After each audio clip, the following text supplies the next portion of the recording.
আসসালামু আলাইকুম। দিনটা ছিল শুক্রবার। প্রত্যেক শুক্রবারে জয়পুরহাটের নতুন হাটে এই বাইকের বাজারটি বসে। যেহেতু জয়পুরহাটে এটি নতুন চালু হয়েছে, যার কারণে একটু ভিড় কম এবং প্রতিনিয়ত আস্তে আস্তে ভিড় বাড়তেছে। প্রত্যেক শুক্রবার সকাল 10টা থেকে শুরু হয়, বিকাল 5টা পর্যন্ত এই বাজারটি থাকে। পুরাতন মোটরসাইকেল এবং পুরাতন অটো, পুরাতন ভ্যান, এই সব জিনিস এখানে বিক্রি হয়।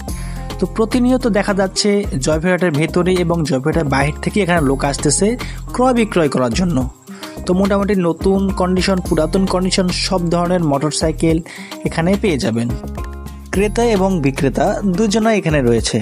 তাদের ইচ্ছা এবং স্বাধীনতা মতো তারা দাম দর করে যে কোনো পণ্য এখান থেকে ক্রয় করতে পারবে। কম দাম, বেশি দাম সব ধরনের বাইক এখানে পেয়ে যাবেন। তো আপনারা চাইলে মন মতো, নিজের চাহিদা মতো এবং নিজের প্রয়োজন মতো, ইচ্ছা মতো এখানে মোটরসাইকেল ক্রয় করতে পারবেন। তো আমি এসে ঘুরে গেলাম, যদি আপনাদের প্রয়োজন হয় আপনারা এসে ঘুরে যান। ইনশাল্লাহ যাদের বাইক দরকার দেখে শুনে বেছে ইচ্ছা মতো ক্রয় করতে পারবেন। তো আসসালামু আলাইকুম, দেখা হচ্ছে সামনে নতুন করে একটা ভিডিও নিয়ে। ততক্ষণ পর্যন্ত সবাই ভালো থাকবেন, সুস্থ থাকবেন। ধন্যবাদ।